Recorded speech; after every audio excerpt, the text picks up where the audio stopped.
अभी से क्यों डर रही है लड़की, अभी से क्यों मर रही है लड़की, सहेगी यूं अत्याचार कब तक, करेगी यूं ही विचार कब तक। Welcome to the Nilesh academy. आज जो है हम एनसीईआरटी क्लास 7 चैप्टर 5 पॉलिटी को डिस्कस करने वाले हैं। औरतों ने बदली दुनिया। तो जैसा कि मैंने आपको अभी थोड़े ही देर पहले बताया है कि आखिरकार कब तक जो हैं औरतें, या मैं बोलूँ कब तक औरतें जो हैं ये सहनशीलता की जीवन जीती रहेंगी। तो चलिए, आखिरकार औरतों ने आज एक ना एक दिन वैसा विचार उठा है कि उन्होंने आखिरकार ये दुनिया बदल कर बतला दी गई। तो चलिए, आज का जो चैप्टर है आप लोगों के लिए बहुत इंपॉर्टेंट होने वाला है। तो आप लोग जो हैं वो अंत तक ज़रूर देखें आपके चैप्टर 5 को, जो कि क्लास 7 पॉलिटी से लिया गया है, औरतों ने बदली दुनिया। तो चलिए, अब जो है हम ये समझते हैं कि आखिरकार ये रूढ़िवादिता या रूढ़िवादिता धारणाएं क्या होती हैं। तो इसको हम सबसे पहले समझते हैं कि जब कोई लोग किसी व्यक्ति के प्रति, या मैं बोलूं किसी विशेष समाज के प्रति या किसी विशेष आर्थिक समूह के प्रति ऐसी धारणा, एक निश्चित धारणा बना लेते हैं कि कोई विशेष कार्य ही उनके द्वारा संपन्न किया जाता है। इसको दूसरे शब्दों में हम ये बोल सकते हैं कि किसी विशेष धार्मिक समूह की, जाति समूह की एक निश्चित विशेषताएं होती हैं जिसके द्वारा कुछ निश्चित काम किए जाते हैं, तब वो जो है वहाँ पर रूढ़िवादिता का जन्म होता है या रूढ़िवादी धारणा का जन्म होता है। क्या होता है कि कई व्यक्तियों का ऐसा सोचना होता है कि घर के बाहर जो औरतें होती हैं या जो महिलाएं होती हैं वो कुछ विशेष प्रकार के काम के लिए ही या विशेष प्रकार के कुछ काम ही कर सकती हैं। कई उदाहरण के रूप में हम कह सकते हैं कि कई लोगों का मानना होता है कि जो महिलाएं होती हैं बहुत अच्छी नर्स होती हैं, क्योंकि उनमें बहुत सहनशीलता और विनम्र होती हैं। इस वजह से ये जो महिलाएं होती हैं ये नर्स का काम बहुत अच्छी तरीके से करती हैं। वहीं ये कुछ लोग का यह मानना होता है कि जैसे कि टेक्निकल जो भी काम करना होता है या तकनीकी में के प्रति जो भी कार्य करना होता है उसमें दिमाग की आवश्यकता अधिक होती है। इस वजह से आप देखेंगे कि लड़कियां टेक्नीशियन में या टेक्निक में काम नहीं कर पाती हैं, ऐसा कुछ लोगों का मानना होता है। तो इस प्रकार के जिनके अंतर्गत विचार आते हैं उन्हें हम बोलते हैं रूढ़िवादिता धारणा। तो कुछ लोगों ने ऐसी रूढ़िवादिता धारणा बना ली है कि जो लड़कियां होती हैं वो तकनीकी कार्य नहीं करती हैं। तो इस प्रकार के जो भी व्यक्ति विचार उत्पन्न करते हैं या विचार व्यक्त करते हैं, इस प्रकार के व्यक्ति को हम रूढ़िवादी व्यक्ति कहा जाता है। डेट मीन्स उनके दिमाग में एक बात प्रकार से बात फिक्स हो गई है कि लड़कियां ये कार्य नहीं कर सकती हैं, जबकि आज की कंडीशन में आप देखेंगे तो हर एक क्षेत्र में, हर एक कार्य में महिलाएं पुरुषों से अधिक सक्षम और कैपेबल होती जा रही हैं। तो चलिए, अब जो है हम इस स्ट्रक्चर को, या मैं बोलूँ इस चैप्टर को हम लिखना स्टार्ट करते हैं। तो सबसे पहला हमारा पॉइंट क्या आता है, फर्स्ट हम देख लेते हैं क्या, कम अवसर और कठोर अपेक्षाएं। घर के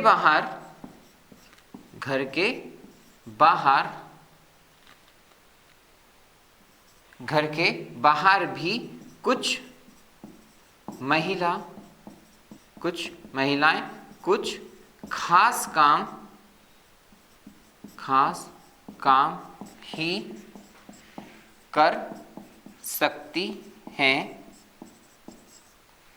सेकेंड पॉइंट क्या हो जाएगा, उदाहरण के रूप में हम लिख सकते हैं क्या कि महिलाएं क्या हो जाएंगी, महिलाएं एक अच्छी नर्स हो सकती हैं। क्या हो सकती हैं, अच्छी नर्स हो सकती हैं, क्योंकि क्या हो जाएंगी, क्योंकि उनमें सहनशीलता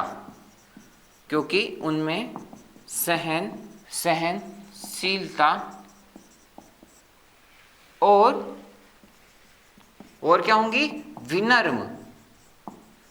विनम्र होती हैं। तो ये हमारे 2 पॉइंट हो जाएंगे। क्या? पहला कि कुछ लोग मानते हैं कि घर के बाहर भी क्या होंगे, कुछ महिलाएं कुछ विशेष कार्य ही कर सकती हैं। उदाहरण के रूप में उन्होंने बोल दिया क्या? नर्स। क्या बोल दिया उन्होंने? नर्स। क्यों? क्योंकि उनमें क्या होगी, उनमें बहुत सहनशीलता और विनम्र होती हैं, इस वजह से वो नर्स का कार्य बहुत अच्छी तरीके से संपन्न कर सकती हैं। सेकंड पॉइंट क्या हो जाएगा कि इसी प्रकार माना जाता है कि विज्ञान के लिए तकनीकी दिमाग की जरूरत होती है। क्या होती है? जरूरत होती है। तो क्या हो जाएगा इस पर? महिलाएं और लड़कियां तकनीकी कार्य करने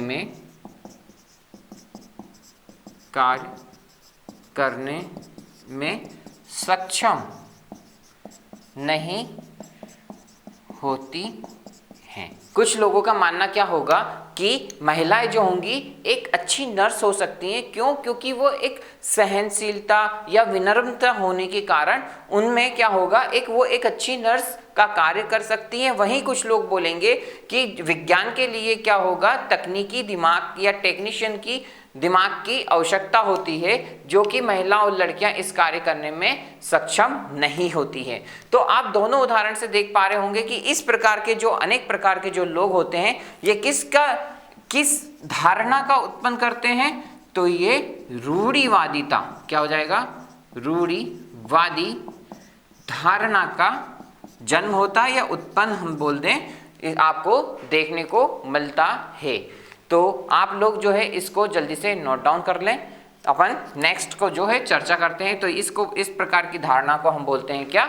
रूढ़िवादी धारणा। अर्ज किया है, आंखें झील हुई जाती हैं, बारिश भी तूफानी है, दोनों में ये शर्त लगी है, किसमें कितना पानी।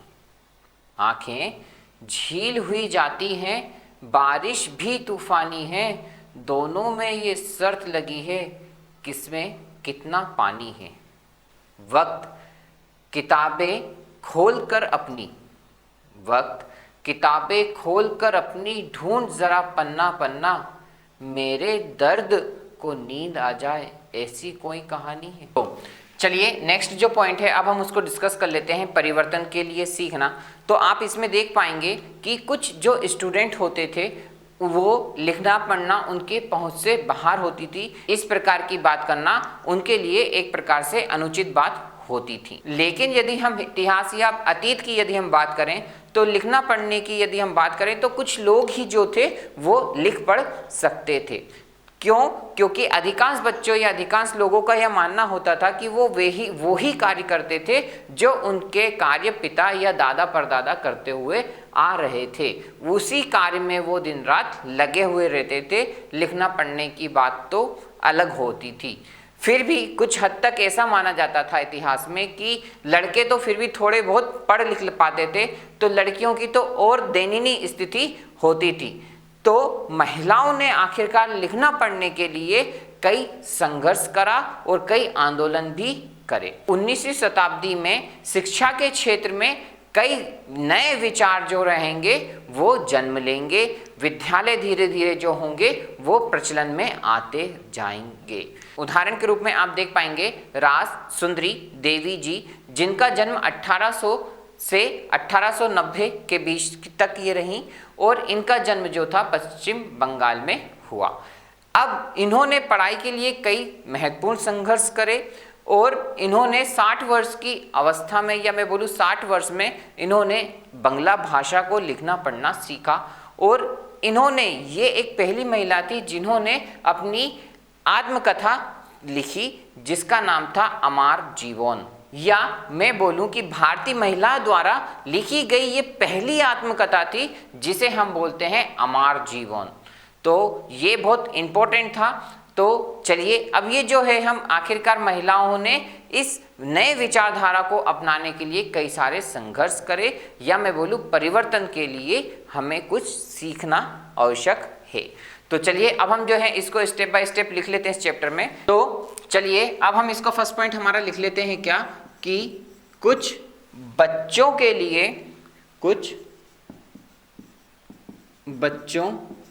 के लिए स्कूल जाना और पढ़ना पहुंच से बाहर होता था,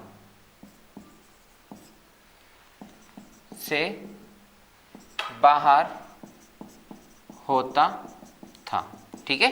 तो ये हमारा पहला पॉइंट हो जाएगा। या मैं बोलूं कि ऐसी बात करना क्या मानी जाती थी, ऐसी बात करना एक प्रकार से अनुचित भी माना जाता, अनुचित बात मानी जाती थी कि भैया हम स्कूल जाएंगे, हम पढ़ेंगे। तो इस प्रकार की जो पहले बात करते थे, तो ऐसी बातों को करने के लिए क्या बोलते थे कि आप कैसी बातें कर रहे हो, अनुचित बातें कर रहे हैं। तो फिर यदि हम इतिहास की बात करें, परंतु हम अतीत की बात कर लें, किसकी, परंतु अतीत में अगर आप देखेंगे कुछ लोग ही लिखना पढ़ना जानते थे, लिखना पढ़ना जानते थे। तो अधिकांश जो बच्चे होते थे या वो ही कार्य करना सीख जाते थे जो उनके माता पिता या जो उनके परिवार के बुजुर्गों के द्वारा किया जाता था। तो इसको हम लिख लेंगे कि अधिकांश जो बच्चे होते थे, अधिकांश बच्चे वही काम करते थे जो उनके, अधिकांश बच्चे वही काम करते थे या सीखते थे जो परिवार में या बुजुर्गों के द्वारा किया जाता था, ठीक है, बुजुर्गों के द्वारा किया जाता था। ओके, तो ये जो थे अधिकांश बच्चे वही कार्य किया करते थे। नेक्स्ट पॉइंट क्या हो जाएगा कि लड़कियों की तो स्थिति और दयनीय रूप से खराब हो जाती थी। तो लड़कियों की स्थिति तो और खराब थी, ठीक है ना। लड़कों को तो एक बार फिर भी पढ़ा दिया जाता था, लेकिन लड़कियों की स्थिति तो एक प्रकार से और खराब हो जाती थी, उनको तो वो भी नहीं नसीब हो पाता था। तो इस लड़कियों ने क्या करा, तो 19वीं शताब्दी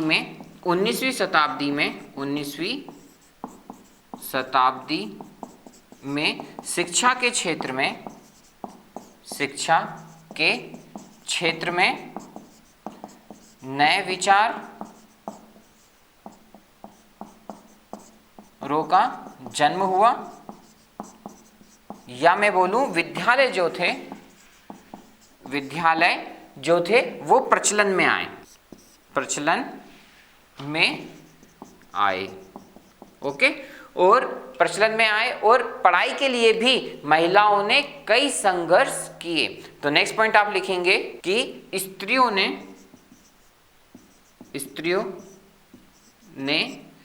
पढ़ने लिखने के लिए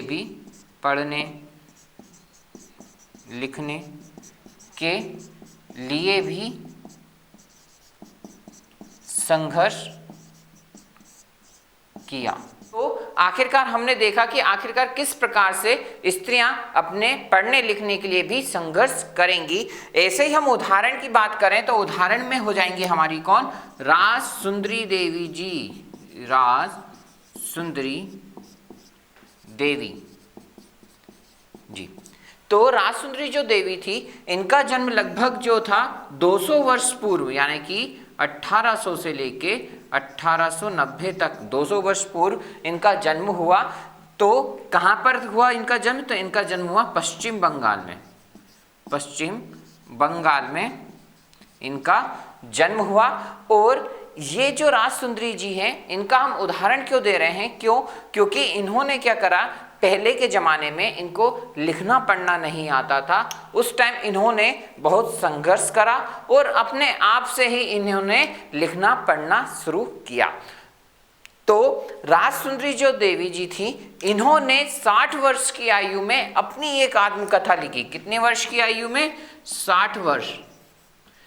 जब 60 वर्ष की थी तब इन्होंने अपनी एक आत्मकथा लिखी, जिसका नाम था क्या? अमार जीवन। अमार जीवन, हमार जीवन। तो इसको हम लिखेंगे क्या? अमार जीवन को, कि भारतीय महिलाओं के द्वारा लिखी पहली आत्मकथा क्या थी? अमार जीवन। तो आप लोग जो हैं इसको नोट डाउन कर लें, और यदि आप मेरे हैंड रिटन नोट्स या वीडियो परचेस करना चाहते हैं तो नीचे दिए गए नंबर पर आप मुझे कॉल या व्हाट्सएप भी कर सकते हैं। तो चलिए अब जो है हम नेक्स्ट पॉइंट को चर्चा कर लेते हैं, जो कि है वर्तमान समय में शिक्षा और विद्यालय को हम डिस्कस करना चाहते हैं। तो वर्तमान समय में हम शिक्षा और विद्यालय को देखें तो आज की डेट में स्त्री और पुरुषों को पढ़ने के लिए पर्याप्त विद्यालय हैं और पर्याप्त मात्रा में शिक्षक भी उपलब्ध हैं, लेकिन इनकी शिक्षा में आपको अंतर देखने को मिलता है। जैसे कि आपको पता है कि हर 10 वर्ष में जनगणना की जाती है, और इस जनगणना के आधार पर हम ये भी पता कर पाते हैं कि कितने प्रतिशत स्त्री पुरुष जो हैं वो शिक्षित होते हैं, या कितनी जो साक्षरता दर है हम जनगणना के द्वारा पता कर सकते हैं। ये हर 10 वर्ष में जनगणना की जाती है। तो अगर हम बात करें कि आखिरकार 1961 में शिक्षित लोगों की जनसंख्या कितनी थी, या मैं बोलूं कि शिक्षित पुरुषों की जनसंख्या कितनी थी, तो उस समय 40% आपको शिक्षित पुरुष देखने को मिलते थे, वहीं 15% आपको महिलाएं जो थी या लड़कियां जो थी वो शिक्षित आपको देखने को मिलती थी। तो वहीं यदि 2011 की जनगणना के आधार पर अगर हम शिक्षित पुरुषों को देखें तो 82% जो थे वो शिक्षित पुरुष हुए, और वहीं अगर लड़कियों की बात करें 2011 की जनगणना के हिसाब से तो 65% आपको यहाँ पर महिलाओं का प्रतिशत देखने को मिलता है।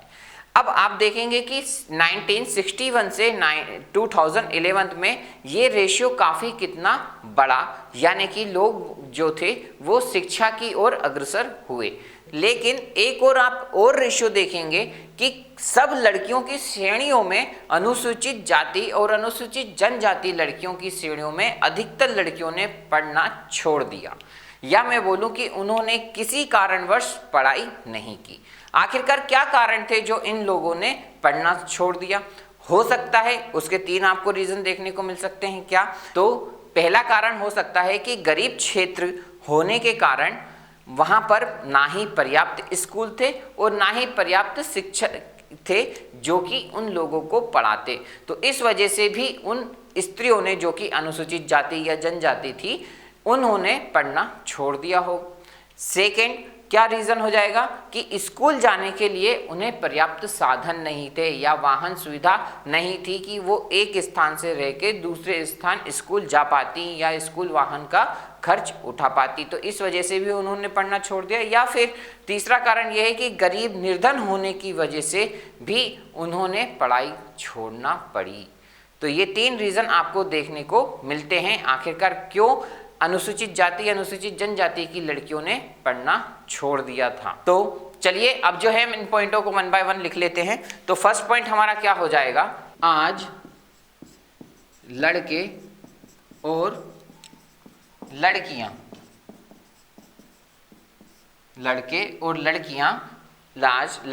लड़कियां विशाल संख्या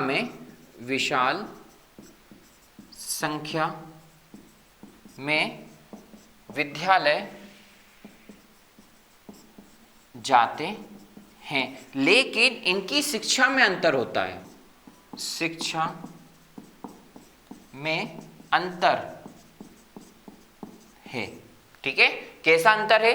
आपको पता है कि भारत में हर 10 वर्ष के बाद जनगणना की जाती है, तो उस जनगणना के आधार पर हम ये डेटा आपको बताते हैं। तो कैसा कि यदि हम 1961 की जनगणना के आधार पर हम बात करें, जनगणना के आधार पर हम बात करें, तो पुरुष जो थे, या मैं बोल दूं शिक्षित पुरुषों का प्रतिशत जो था, तो शिक्षित पुरुष या लड़कों का कितना प्रतिशत रहा, तो वो रहा 40%। वहीं अगर हम बात करें किसकी, लड़कियों की, ठीक है ना, शिक्षित महिलाओं या स्त्री की, स्त्री या लड़कियों की, तो कितना प्रतिशत था 1961 में, तो वो था 15%। कितना परसेंट, 15%। वहीं अगर हम 2011 की जनगणना के आधार पर हम बात करें, 2011 की जनगणना के आधार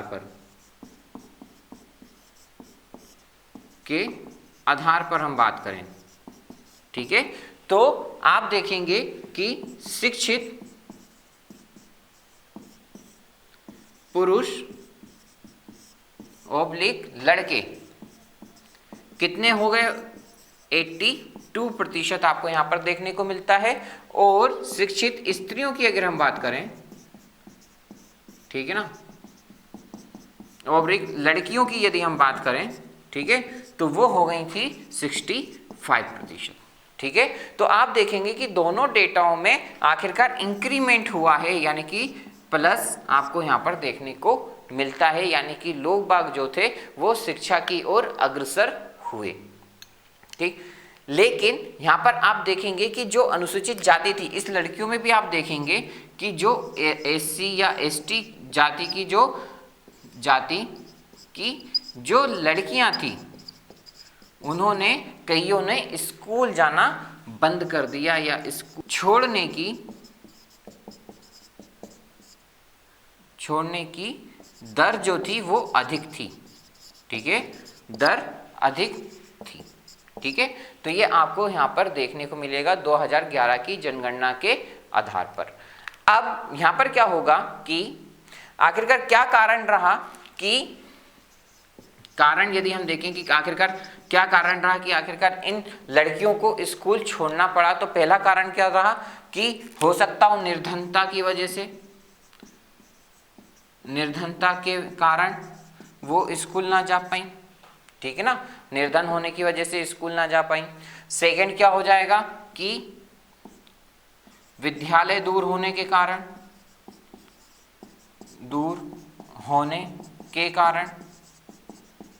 या मैं बोल दूं विद्यालय दूर होने के कारण या वाहन ना होने के कारण, वाहन सुविधा ना होने के कारण, ऐसे आप लिख लो, सुविधा ना होने के कारण, ठीक है। और लास्ट आपको देखने को मिलेगा जो गरीब क्षेत्र थे, ठीक है ना, गरीब क्षेत्र की बात कर रहे हैं अपन, ठीक है, गरीब क्षेत्रों की बात कर रहे हैं, तो गरीब क्षेत्र में पर्याप्त विद्यालय या शिक्षित या शिक्षक जो थे, शिक्षक ना होने के कारण, ठीक है। तो ये 3 मेजर कारण आपको देखने को मिलेंगे कि इस वजह से जो थी अनुसूचित जाति, अनुसूचित जनजाति की लड़कियों ने पढ़ाई छोड़ना पड़ा, ठीक है। तो आप लोग इसको जल्दी से नोट डाउन कर लें। नेक्स्ट हम लिखते हैं, तो चलिए अब जो है हम महिला आंदोलन को डिस्कस करते हैं कि आखिरकार महिला आंदोलन क्या होता है या क्या है। तो आपने आगे यदि हम आज की बात करें, तो आज जो है महिलाओं या स्त्रियों को पढ़ने का, स्कूल जाने का अधिकार प्राप्त है। क्यों? क्योंकि आप देखेंगे कि कई सारे कानूनी सुधार हुए हैं, या उनके स्वास्थ्य की बात करें या हिंसा, उनके प्रति हिंसा की बात करें, तो उसमें भी कई आपको सुधार देखने को मिलते हैं, जिसकी वजह से लड़कियों की स्थिति और बेहतर हुई है। यदि हम अतीत की बात करें तो जहां एक और लड़कियों को पढ़ने नहीं दिया जाता था, वहीं यदि हम आज की बात करें तो आज जो है लड़कियां लड़कों से कई गुना आगे है। यदि हम बात करें कि ये सारा जो डिफरेंस है, डेट मीन्स जो अतीत और आज एट प्रेजेंट की यदि हम बात करें, इन दोनों में जो डिफरेंस है उसमें ये जो परिवर्तन आए हैं, ये परिवर्तन ऐसे ही नहीं आ गए हैं। यहाँ पर आपको कई सारे महिलाओं का संघर्ष देखने को मिलेगा शिक्षा के प्रति। मतलब शिक्षा के क्षेत्र में महिलाओं ने कई सारा संघर्ष करा, जिसे हम आज बोलते हैं महिला आंदोलन। ठीक है। और यदि हम दूसरे शब्दों में बोलें तो औरतों ने इस संघर्ष या इस परिवर्तन के लिए कई सारे संघर्ष करा, और इन संघर्ष को ही हम क्या बोलते हैं, महिला आंदोलन। तो चलिए अब जो है हम हमारा नेक्स्ट पॉइंट लिखते हैं, क्या, महिला आंदोलन। तो महिला आंदोलन में फर्स्ट पॉइंट क्या लिखेंगे कि आज या अब की बात करें, अब लड़कियां और स्त्रियों को पढ़ने और स्कूल जाने का अधिकार है। ठीक है। और क्या हो जाएगा, जैसे कानूनी सुधार, ठीक है ना, हिंसा और स्वास्थ्य, ठीक है ना, स्वास्थ्य में सुधार हुआ। ठीक है ना, क्या हुआ, स्वास्थ्य में सुधार हुआ। और इसी कारण से क्या हुआ, महिलाओं की स्थिति जो थी, महिलाओं की स्थिति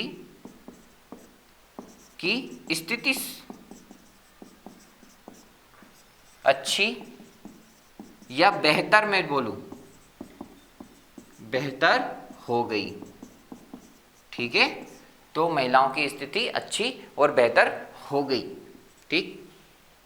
तो ये जो आपको परिवर्तन देखने को मिलता है, ठीक है ना, ये जो परिवर्तन हुए, ये जो परिवर्तन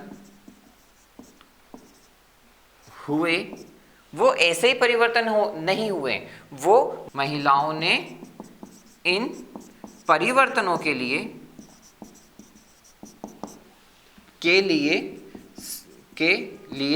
संघर्ष किया। ठीक है ना। तो इन संघर्ष ठीक है ना, तो इन संघर्ष को महिला आंदोलन, ठीक है ना, महिला आंदोलन कहा जाता है। ठीक है। तो आपको समझ में आ रहा होगा कि आखिरकार महिला आंदोलन क्या होता है। नेक्स्ट यदि हम पॉइंट की बात करें, सेकंड अब हम देखेंगे अभियान।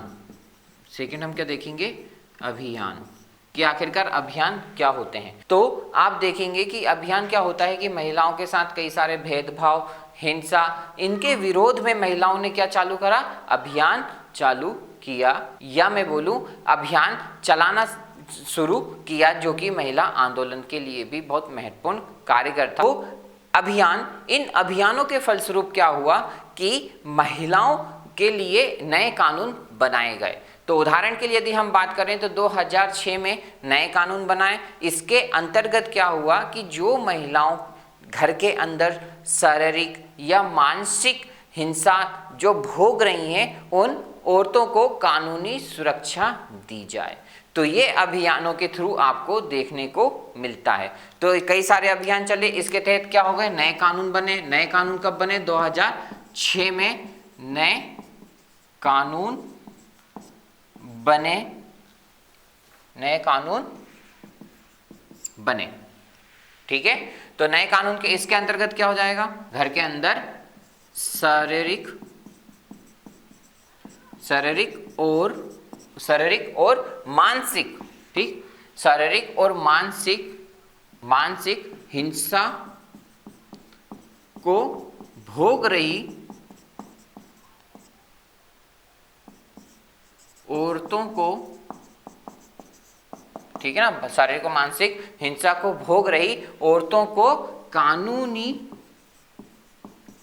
कानूनी सुरक्षा मुहैया की जाए या कानूनी सुरक्षा प्रदान की जाए। ओके, ये होता है अभियान। तो नेक्स्ट हम बात करेंगे किसकी, जागरूकता की, जागरूकता बढ़ाना। ठीक है। अब जागरूकता बढ़ाना क्या होता है, महिलाओं के अधिकार के संबंध में समाज में जागरूकता को बढ़ाना। अब महिलाओं के संबंध में समाज में जागरूकता कैसे बढ़ाना, ये आप उदाहरण इससे समझ सकते हैं कि कई लोगों का ऐसा मानना रहता है कि आखिरकार पढ़ने लिखने से लड़कियों को क्या होगा, कोई मतलब नहीं है। तो ये जो इस प्रकार के रूढ़िवादी जो व्यक्ति होते हैं या निम्न सोच के जो व्यक्ति होते हैं, उनके प्रति अब समाज में जागरूकता अभियान भी बहुत इंपॉर्टेंट रोल प्ले करता है यहाँ पर। तो इसके उदाहरण आप देख सकते हैं कि औरतों के अधिकार के संबंध में समाज में जागरूकता बढ़ाना। तो औरतों के अधिकार जैसे कि उनको पढ़ने लिखने का मौका मिले, आगे बढ़ने का मौका मिले। यदि उन्हें मौका दिया जाएगा तो वो लड़कों से भी कई गुना बेहतर कार्य करके दिखाएंगी। ये आप शिक्षा के क्षेत्र में भी देख सकते हैं कि आखिरकार जो लड़के हैं वो पढ़ाई में हर वर्ष आप देखेंगे, चाहे वो 12th का रिजल्ट हो, यूपीएससी का रिजल्ट हो, तो आप इन रिजल्टों को देखेंगे तो इन रिजल्टों में भी आप देखेंगे कि लड़कियां जो हैं बेहतर टास्क परफॉर्म करती जा रही हैं या लड़कों से ज़्यादा बेहतर उनके रिजल्ट आपको देखने को मिलेंगे। तो ये उदाहरण आपको देखने को मिलता है। अब ये जो जागरूकता अभियान है, ये आप कैसे कर सकते हैं कि जागरूकता अभियान नुक्कड़ों पे नाटक करके, गीत गाकर, ठीक है ना, या नौटंकी करके। तो इस प्रकार से आप ये जागरूकता अभियान चला सकते हैं। तो इसको हम लिखेंगे क्या, महिलाओं के अधिकार के संबंध में समाज में जागरूकता बढ़ाना। अब ये जो जागरूकता हम कैसे बढ़ा सकते हैं, गीत गाकर, ठीक है। तो गीत गाकर भी हम जागरूकता बढ़ा सकते हैं। और क्या हो सकता है, नेक्स्ट होता है नुक्कड़ नाटक के द्वारा, नुक्कड़ नाटकों के द्वारा, ठीक है। और क्या हो जाएगा नेक्स्ट, वह जनसभाओं के द्वारा,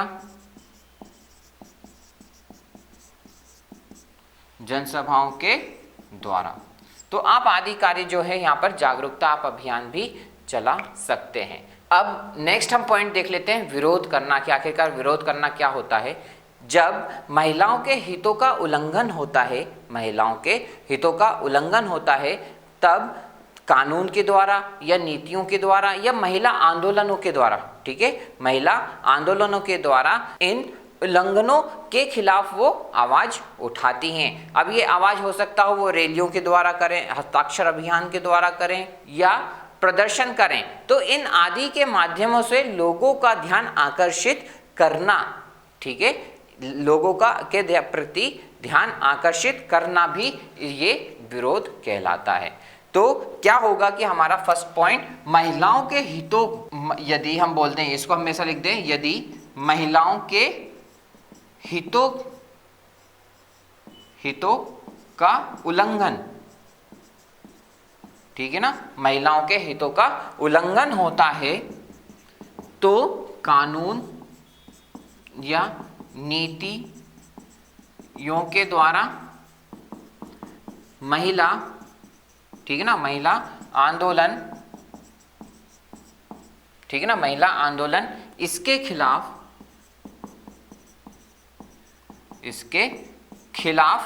क्या कर सकती हैं, आवाज उठा सकती हैं, अपनी आवाज उठा सकती हैं। अब उदाहरण क्या हो सकता है आवाज उठाने के या लोगों को बताने के, इसके माध्यम क्या हो सकते हैं, तो उदाहरण क्या हो सकते हैं, जैसे प्रदर्शन करना और क्या हो जाएगा, रैलियां निकालना, क्या हो जाएंगे, रैलियां, ठीक है, रैलियां निकालना आदि। आपको इसके उदाहरण आपको देखने को मिलते हैं। तो चलिए लास्ट जो पॉइंट है वो हम डिस्कस कर लेते हैं, जिसे हम बोलते हैं बंधुत्व व्यक्त करना। तो बंधुत्व व्यक्त करना कुछ नहीं, ये न्यायालय के अन्य मुद्दों व औरतों के साथ बंधुत्व व्यक्त करने को हम बात कर रहे हैं। तो न्यायालय के जो अन्य मुद्दे रहेंगे उन पे या औरतों के साथ जो अन्य मुद्दे रहेंगे उन पर हम बंधुत्व की बात करेंगे। ये भी एक हिस्सा होगा महिला आंदोलनों का। तो चलिए हमारा ये जो वीडियो होता है यहीं पर समाप्त होता है। आप मेरे हैंड रिटन नोट्स या वीडियो परचेस करने के लिए नीचे दिए गए नंबर पर आप मुझे कॉल या व्हाट्सएप कर सकते हैं और चैनल को सब्सक्राइब करना बिल्कुल ना भूलिएगा। Thank you so much.